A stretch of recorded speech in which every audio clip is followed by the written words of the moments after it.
गुरु प्यारी साथ संगत जी, आज फिर से एक सुंदर सी साखी आप सभी को सुनाने जा रही हूँ। गुरु प्यारी साथ संगत जी, आज श्री कृष्ण जन्माष्टमी है। श्री कृष्ण जन्माष्टमी की आप सभी को बहुत बहुत शुभकामनाएं। ये दिन आपके जीवन में ढेरों खुशियाँ लेकर आए। जिस तरह से उस समय भगवान श्री कृष्ण ने धरती से पाप का विनाश करने के लिए जन्म लिया था,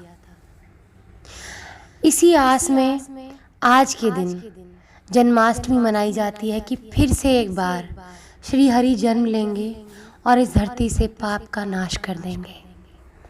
सब लोग पूछते हैं जन्माष्टमी क्यों मनाई जाती है।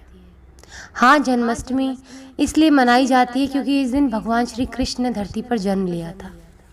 लेकिन इस आस में भी जन्माष्टमी मनाई जाती है। सबसे बड़ी आस यही होती है कि फिर से वो जन्म लेंगे और फिर से इस धरती से पाप का नाश कर देंगे। इस धरती पर जिस तरह से पाप बढ़ता जा रहा है दिन ब दिन, उसका कोई अंत नहीं है, बेअंत होता चला जा रहा है। तो आज हम सब मिलके प्रार्थना करते हैं, हे श्री कृष्ण भगवान, जिस तरह से आपने उस समय धरती से पाप को मिटाने के लिए जन्म लिया, उसी तरह से फिर चले आओ बांके बिहारी, फिर चले आओ इस धरती से पाप को मिटाने के लिए। तो गुरु प्यारी साथ संगत जी, आज की जो साखी है वो श्री कृष्ण जन्माष्टमी स्पेशल है कि जन्माष्टमी क्यों मनाई जाती है और क्या कारण है जन्माष्टमी मनाने का और किस तरह से भगवान श्री कृष्ण का जन्म धरती पर हुआ, क्या क्या बातें हुई, क्या क्या घटनाएं घटी उस समय। तो आइए गुरु प्यारी साथ संगत जी, सुनते हैं आज की सुंदर सी साखी। ये कहानी है उस समय की जिस समय कंस देवकी के भाई यानी कि देव की माँ, जो भगवान श्री कृष्ण की जमाता थी, उस समय उनके गर्भ से श्री कृष्ण ने जन्म लिया था। ये उस समय की बात हो रही है जब देवकी जी की शादी उनके पति वासुदेव जी से हुई थी। और हमारे हिंदू में ये रिवाज है कि जब बहन की शादी होती है तो भाई उसको उसके ससुराल तक उसके पति के समेत छोड़ कर आता है। तो गुरु प्यारी साथ संगत जी, वही प्रथा निभाई जा रही थी। कंस अपनी बहन श्री देवकी जी को और वासुदेव जी को उनके स्थान तक पहुंचाने जा रहे थे। तो तभी अचानक से आकाशवाणी होती है और आकाशवाणी में कंस को धमकी दी जाती है कि जिसको तू लेके जा रहा है वो तेरे नाश का कारण बनेगी। तो कंस चौंक जाता है। तो गुरु प्यारी साथ संगत जी, आकाशवाणी कहती है कि देवकी जी की 8वीं संतान कंस का विनाश कर देगी, तो तू खुद अपने विनाश को अपने साथ लिए जा रहा है। गुरु प्यारी साथ संगत जी, जब पाप का घड़ा भर जाता है ना और किसी की मृत्यु निश्चित होती है, पास आने वाली होती है, काल निश्चित होता है, उसका पास आने वाला होता है, तो बुद्धि भ्रष्ट हो जाती है। और इस बुद्धि को भी भ्रष्ट भगवान ही करते हैं, क्योंकि वो भी चाहते हैं कि धरती से पाप का नाश हो जाए। भगवान की मर्जी के बिना कोई भी पत्ता नहीं हिलता। कंस जो कि साधुओं पर, संतों पर अत्याचार कर रहा था, उनको मार रहा था, क्योंकि वो श्री हरि श्री भगवान का नाम ले रहे थे। उसका अत्याचार इतना बढ़ गया था कि उसने मासूमों की जान लेनी शुरू कर दी थी। पूरे मथुरा में उसका भय बन गया था। ग्वालों तक को धमकी देकर रखता था। सारा दूध माखन जो था वो कंस के पास जाना चाहिए था। वो ताकतवर बनना चाहता था ताकि कोई भी उसे जीवन में हरा ना सके। और मृत्यु से उसको ऐसा भय था कि वो मरना नहीं चाहता था, मृत्यु पर विजय पाना चाहता था। इसीलिए पूरे मथुरा का जितना भी मक्खन दूध था उन्होंने अपने यहाँ मंगाया। जितने भी संत थे, जितने भी महात्मा थे, जितने भी ऋषि मुनि थे, सबको मार डाला जो भगवान का नाम लेते थे। ज़बरदस्ती उनसे कहा गया कि तुम भगवान का नाम नहीं लोगे, मेरा नाम लोगे, मुझे भगवान मानोगे। क्योंकि मैं यहाँ का राजा हूँ और मेरे राजा रहते हुए तुम किसी और का नाम कैसे ले सकते हो? मैं ही तुम्हारा भगवान हूँ। उसके अत्याचार बढ़ने के कारण ही श्री कृष्ण भगवान ने धरती पर आने का निश्चय लिया था। तो गुरु प्यारी साध संगत जी, जब आकाशवाणी होती है तो उसकी बुद्धि भ्रष्ट हो जाती है कंस की, और वो अपनी बहन को ही मारने के लिए तलवार उठा लेता है। तो इस पर वासुदेव जी उनकी रक्षा करते हुए बोलते हैं कि मैंने इनसे शादी की है और एक पति का फर्ज होता है अपनी पत्नी की रक्षा करना। जिसे आप मारने जा रहे हैं ये तो आपकी पुत्री के समान है। आपने अभी इसकी शादी की है, एक तो औरत और फिर ब्याहता और आपकी बहन। कैसे आप इस पर तलवार उठा सकते हैं जो कि निर्दोष है? इसने तो आपके खिलाफ कुछ किया भी नहीं है। तो कंस इस पर जवाब देता है कि इसकी संतान मुझे मार डालेगी, और हर इंसान का कर्तव्य होता है कि उसको जब अपने प्राणों पर आती हुई आफत दिखे तो अपने प्राणों को बचाने के लिए वो किसी को भी मार सकता है, कुछ भी कर सकता है। इंसान का परम कर्तव्य है अपनी जान को बचाना। तो गुरु प्यारी साध संगत जी, वासुदेव जी भाप जाते हैं कि कंस देवकी को नहीं छोड़ेंगे। तो वो उस समय गुरु प्यारी साध संगत जी, सत्य का ज़माना था, लोग सच बोला करते थे, जो बोल देते थे वही करते थे। तो वासुदेव जी ने उनको एक प्रतिज्ञा लेकर कहा कि मैं आपको ये आश्वासन देता हूँ, ये वचन देता हूँ कि देवकी की जो भी 8वीं संतान होगी उसको लाकर मैं खुद आपको दूंगा। उससे पहले मथुरा से को छोड़कर मैं कहीं नहीं जाऊंगा और ना ही देवकी को जाने दूंगा। आपको इसकी 8वीं संतान से ही तो भय है, उसको लाकर मैं आपको दे दूंगा, तो आप देवकी को नहीं मारेंगे। तो इस वचन से कंस खुश हो जाता है कि 8वीं संतान को लाकर जब दे ही देंगे तो मुझे किस बात का डर रह गया, और ना ही ये मथुरा छोड़कर जाएंगे। फिर भी जिस राजमहल में वो रहते थे वहाँ पर गुरु प्यारी साध संगत जी पहरा बिठवा दिया गया ताकि वो लोग मथुरा छोड़कर ना जाए।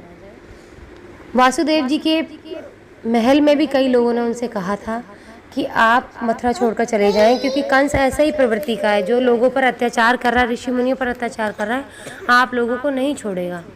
तो इस पर वासुदेव जी ने कहा कि मैं सच बोलता हूँ, भगवान ने जब ये निश्चित कर दिया कि हमारी 8वीं संतान होगी तो हम जिंदा भी रहेंगे, तो हम मथुरा के अंदर रहें या बाहर रहें, क्या फ़र्क पड़ता है? और अगर काल आना है तो मथुरा के बाहर क्या, कहीं भी हम चले जाएंगे, काल हमारा पीछा नहीं छोड़ेगा। तो जो चीज़ निश्चित है उससे हम डरें क्यों? परमात्मा की मर्जी के बिना कभी कुछ नहीं होता और मैं अपना वचन तोड़ नहीं सकता। तो इस पर वासुदेव जी के जो पिता होते हैं बड़े खुश होते हैं कि ऐसा सत्यवादी बेटा सबको मिले, ऐसा वचन निभाने वाला बेटा सबको मिले। वो बड़ा गर्व करते हैं। गुरु प्यारी साध संगत जी देखते ही देखते कंस की जो पाप करने की जो सीमा थी उसको वो लांघ गया, पाप करता चला गया, मासूमों की हत्या करता चला गया। अपने पिताजी को भी उसने राज्य हड़पने के चक्कर में बंदी गृह में डाल दिया। यहाँ जो कंस का मंत्री था वो कंस को भड़काने लगा कि आप 8वीं संतान का इंतज़ार कर रहे हैं, कौन से नंबर से भगवान शुरू करेंगे ये आपको क्या पता पहली संतान को वो 8वीं संतान गिने? आप 8वीं संतान के भरोसे बैठे हुए हैं। जो पहली संतान देवकी को हुई है क्या पता वही 8वीं हो और वो आपकी हत्या कर दे, तो आप कैसे छोड़ सकते हैं? आप किसी संतान को ना छोड़ें। इसी दरमियान गुरु प्यारी साध संगत जी, नारद जी की बात भगवान विष्णु से चल रही होती है। वो कह रहे होते हैं इसी बात से पहले कि कंस का भी पापों का घड़ा पूरा भरा नहीं है, वो भरेगा कैसे धरती से पाप का नाश होगा? क्योंकि जब तक किसी के पाप का घड़ा नहीं भरता भगवान भी उसको मारते नहीं हैं। तो विष्णु भगवान ने कंस की मति को हर दिया और जो उनके मंत्री थे, कंस के मंत्री थे, उनकी भी बुद्धि हर ली और इसी तरीके से उस मंत्री को गंदा काम करने के लिए कह दिया कि वो कंस को उकसाए, और कंस उकस गया। उसके बाद अपनी ही बहन की पहली संतान को 8वीं संतान समझ के पत्थर पर सर पटक के मार दिया। इतना बेरहमी मामा कौन हो सकता है जो अपनी ही बहन की पहली संतान को, एक नवजात शिशु को, कोई जानवर के बच्चे को नहीं मारता, उसने अपनी खुद की बहन के पहले बच्चे को, एक मासूम को जो बिल्कुल अभी पैदा हुआ है, उसको पत्थर पर पटक पटक के मार दिया। गुरु प्यारी साध संगत जी, ये दृश्य देख के चारों दिशाएं हिल गईं। सब रह गए सब लोग कि किस तरह का पाप धरती पर हो रहा है। यही वो हर संतान के साथ दोहराता। माँ देवकी बड़े प्यार से अपने पेट में 9 महीने हर बच्चे को सहलाती कि इस बच्चे का मुंह देखूंगी, इसको दूध पिलाऊंगी, कम से कम इसको तो भैया नहीं मारेंगे। ये तो 8वीं संतान नहीं है, लेकिन कंस की पाप की सीमा तो कोई थी ही नहीं। हर संतान को, दूध पीते हुए बच्चे को उसकी माँ से छीन कर लेकर जाना और पत्थर पर सर पटक के मार देना। गुरु प्यारी साध संगत जी, ब्रह्मांड हिल गया ये दृश्य देख के। धीरे धीरे कंस के पाप बढ़ते गए। 7वीं संतान तक को उसने मार दिया। जब श्री कृष्ण भगवान 8वीं संतान के रूप में माता देवकी के घर में पधारे और उन्होंने जन्म लिया, तो माया ने सबकी बुद्धि को रोक दिया। उस समय को रोक दिया उन्होंने। समय को कह सकते हैं, सबको बेहोश कर दिया जो कारागार में थे, और वासुदेव जी की बुद्धि को बिल्कुल वहीं रोक दिया कि उनको कुछ याद ना रहे। तो गुरु मेरी साध संगत जी, वासुदेव जी श्री कृष्ण भगवान को उठाकर एक टोकरे में भरकर उनको ले चले, टोकरे में रखकर, और जमुना पार करने लगे। यही समय था। इन दिनों कितनी बारिश होती थी उस समय।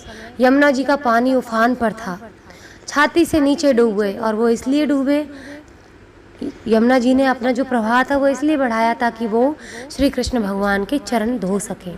वो तरस रही थी कि आप धरती पर आए हो, अपने चरण छूने का तो मौका मुझे दे दो। श्री कृष्ण भगवान उस टोकरी से पैर बाहर निकालते, लेकिन यमुना माँ पैर नहीं छू पाती थी। तो यमुना माँ ने अपना इतना प्रभाव बढ़ा दिया कि जो वासुदेव जी थे वो अपने मुंह तक डूब गए थे, यानी थोड़ी तक पानी आ गया था। फिर जाके उनके पैर वो यमुना माँ ने छुए। फिर यमुना माँ ने अपना प्रवाह जो था वो कम किया। उसके बाद वासुदेव जी यमुना पार करके यशोदा माँ के पास पहुँचे। यशोदा माँ उस समय सो रही थी। यशोदा माँ ने माता माया को जन्म दिया था। अब उधर से बच्चों की अदला बदली करके श्री कृष्ण जी को यशोदा माँ के आंचल में रख के और माया को अपने साथ लेकर वासुदेव जी चल गए। और जब वो वहाँ पहुँचे तब सारे जो बंदी गृह के जो पहरेदार थे उन सबको होश आया, और उसके बाद वासुदेव जी को भी होश आया। उसके बाद उनको लगा कि मतलब उन्हें कुछ याद ही नहीं रहा जो उन्होंने किया था। कंस को इस बात का पता लगा कि बच्चों की अदला बदली हुई है। कंस आके बहुत नाराज़ हुआ, उसको लगा कि बच्चों की अदला बदली हुई है। पहले तो दाई को वो मारने वाले थे, लेकिन जब उस बच्चे के रोने की आवाज़ सुनी तो उन्होंने सोचा कि क्या पता यही 8वीं संतान हो, मैं इसको छोड़ूंगा नहीं। और गुरु प्यारी साध संगत जी, उस नन्ही सी जान को, छोटी सी कन्या को लेकर फिर से मारने जाने ही वाला था। देवकी माँ बिल्कुल टूट कर बिखर गई थी। मेरी 8वीं संतान भी इस भाई ने मेरे से छीन ली। कैसा कसाई भाई है ये, कैसा निर्मोही है। देवकी माँ टूट के बिखर गई, अपनी औलाद के मोह में बिखर गई वो बिल्कुल।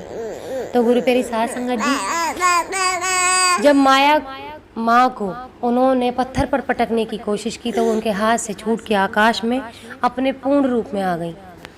और जब वो पूरे रूप में आ गई तो कंस को उन्होंने बोला कि मुझे मारने से क्या होगा, तेरे को मारने वाला तो जन्म ले चुका है। कंस के पैरों से ज़मीन निकल जाती है, लेकिन कहते हैं ना, घमंड इंसान को ले डूबता है, उसके पाप उसको ले डूबते हैं। कंस को भी उसके पाप ले डूबे, पाप पे पाप करता गया। जितने भी बच्चे आसपास थे, नवजात शिशु, उनको लाकर मरवाया गया। गुरु प्यारी साध संगत जी, सोच सकते हैं कि किस किस माँ के आंचल को उसने उजाड़ा होगा। अपनी बहन के आंचल को नहीं छोड़ा उसने, और किसी के आंचल को भी नहीं छोड़ा। लेकिन भगवान ने जो करना होता है वो करके ही मानते हैं। भगवान की करनी को कौन रोक सकता है, किसी की क्या औकात है। भगवान ने मृत्यु को जहाँ लिख दिया है वो तो पूरी होगी ही।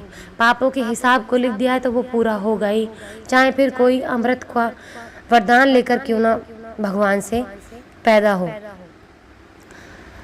तो गुरु प्यारी साध संगत जी, फिर धीरे धीरे श्री कृष्ण भगवान अपनी लीलाएं करते हुए यहाँ बढ़ने लगे, क्योंकि यहाँ आना, यशोदा माँ के पास आना निश्चित था।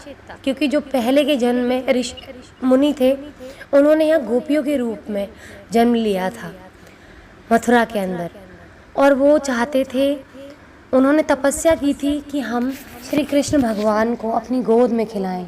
माँ ना बन सके तो कम से कम गोद में खिलाएं, उन्हें प्यार कर सकें, वात्सल्य रस बिखेर सकें। तो उधर मथुरा में जाना उनका निश्चित इसलिए था। यशोदा माँ ने भी तपस्या की थी और देवकी माँ ने भी तपस्या की थी कि हे भगवान, मैं आपको खुद आपके गर्भ से जन्म दूँ। बहुत साल उन्होंने युगों युगों तक तपस्या की थी, श्री देवकी जी ने और वासुदेव जी ने। इसी तपस्या के कारण श्री कृष्ण भगवान ने 8वें पुत्र के रूप में, 8वीं संतान के रूप में उनकी गर्भ से जन्म लिया था, ताकि वो कंस का नाश कर सके। गुरु प्यारी साध संगत जी, यहाँ ऋषि मुनि जो थे, वो जो गोपी बन चुके थे, उनके साथ रास रचाते थे। लोग उसको रास कहते थे, बुरा मानते थे, लेकिन वो तो पहले से निश्चित था। वो तो उन ऋषि मुनियों की कामना थी जो उन्होंने अपनी तपस्या से हासिल की थी। तो यहाँ वो उस वात्सल्य को उस पर लुटाते थे, कभी माखन की चोरी के इल्ज़ाम में, तो कभी दही मटकी फोड़ने के इल्ज़ाम में। यूं ही उनकी जो लीलाएं थी कृष्ण भगवान बिखेरते रहे। वो भी बड़े चालाक थे, अपना जो वचन था उनके साथ निभाते, जानबूझ के। अपने घर में माखन की कोई कमी नहीं थी, लेकिन फिर भी माखन के बहाने से जाकर उनके साथ उस वात्सल्य रस का वो पान करते थे। तो गुरु प्यारी साध संगत जी, इस तरह से श्री कृष्ण भगवान ने मक्खन दूध दही की लीलाएं की। श्री कृष्ण भगवान ने ही इंद्रदेव को भी उनकी जगह दिखाई कि किस तरह से इंद्रदेव को अपने पर गुमान हो गया था और किस तरह से गोवर्धन पर्वत को उन्होंने महत्ता दी थी। जिस दिन गोवर्धन पूजा होगी उस दिन मैं आपको गोवर्धन पूजा की पूरी कहानी सुनाऊंगी कि किस तरह हम गोवर्धन पूजा क्यों मनाते हैं। तो गुरु प्यारी साध संगत जी, सभी लीलाएं निभाते हुए यहाँ गोवर्धन पर्वत को उसकी जगह दिखा के और इंद्रदेव को उनकी बात समझा कि घमंड करना अच्छी बात नहीं है।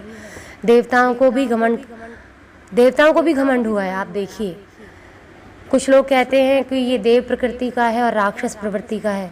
तो मैं आज यही कहना चाहूँगी कि देवों में भी इंद्रदेव थे जिन्होंने अहिल्या के साथ बुरा किया था। इंद्रदेव ही थे जिन्होंने अपने ऊपर घमंड करके बारिश को रोक दिया था। और राक्षसों में देखिए विभीषण जी, जिन्होंने श्री राम जी की मदद की थी। तो ये देव और राक्षस का खेल छोड़ दीजिए, इंसान को मन से अच्छा होना चाहिए, बस भगवान के समीप होना चाहिए, भगवान के करीब होना चाहिए। तो गुरु प्यारी साध संगत जी, जब श्री कृष्ण भगवान बड़े हो गए और यहाँ राधा जी से भी उनका मेल था, लेकिन राधा जी से उनकी शादी नहीं लिखी थी, क्योंकि एक जन्म में उनको श्राप मिला हुआ था कि वो लोग कभी नहीं मिल पाएंगे। तो इसलिए वो बिछड़न थी उनकी। आजकल के लोगों ने उस बिछड़न को ट्रेंड में बना दिया कि राधा जी भी तो थी, प्यार करो और छोड़ो। ये नहीं था। आप पहले ग्रंथों को पूरा पढ़िए। आप अपनी तुलना भगवान से कैसे कर सकते हैं? आप भगवान समझते हैं कि अपने आप को? पापों से मुक्त कर दीजिए फिर धरती को। जो श्री कृष्ण भगवान ने किया था वो सब कीजिए। फिर एक ही काम क्यों? अपनी सहूलियत के हिसाब से। एक चीज़ और, लोग भोलेनाथ जी को भी बहुत कॉपी करते हैं कि भोलेनाथ जी नशा करते थे। भोलेनाथ जी ने तो जहर का भी पान किया है, विष का भी पान किया पूरी धरती को बचाने के लिए। तुम पूरी धरती को बचाने के लिए क्या कर सकते हो? तो भगवान से अपनी तुलना ना करें, अपनी सहूलियत के हिसाब से अपनी तुलना ना करें। तो गुरु प्यारी साध संगत जी, राधा जी से बिछड़न और फिर यहाँ से उनका जो कर्तव्य था कि कंस के लिए जो उन्होंने जन्म लिया था, फिर वो चल पड़े और वहाँ जाकर कंस का उन्होंने वध कर दिया। जिस चीज़ के लिए वो पैदा हुए थे वो काम उन्होंने कर दिया। उसके बाद उन्होंने वहाँ पर राज किया। आगे फिर उन्होंने द्वारका में भी राज किया। इस तरह से गुरु प्यारी साध संगत जी, श्री कृष्ण भगवान ने धरती से पाप को हटा दिया। कंस ही था उस समय जिसने सबसे ज़्यादा पाप किए थे धरती पर। तो इसीलिए श्री कृष्ण भगवान का जन्म हुआ था और इसीलिए जन्माष्टमी मनाई जाती है कि किस तरह भगवान ने पाप से मुक्त करने के लिए धरती को जन्म लिया था। इसीलिए हम जन्माष्टमी मनाते हैं कि हमारे भगवान ने आज जन्म लिया था। और इसी आस में हम हर बार जन्मदिन मनाते हैं कि भगवान फिर से आप जन्म लेना, फिर से इस धरती को पाप से मुक्त कर देना, फिर से इस धरती को पाप से मुक्त कर देना।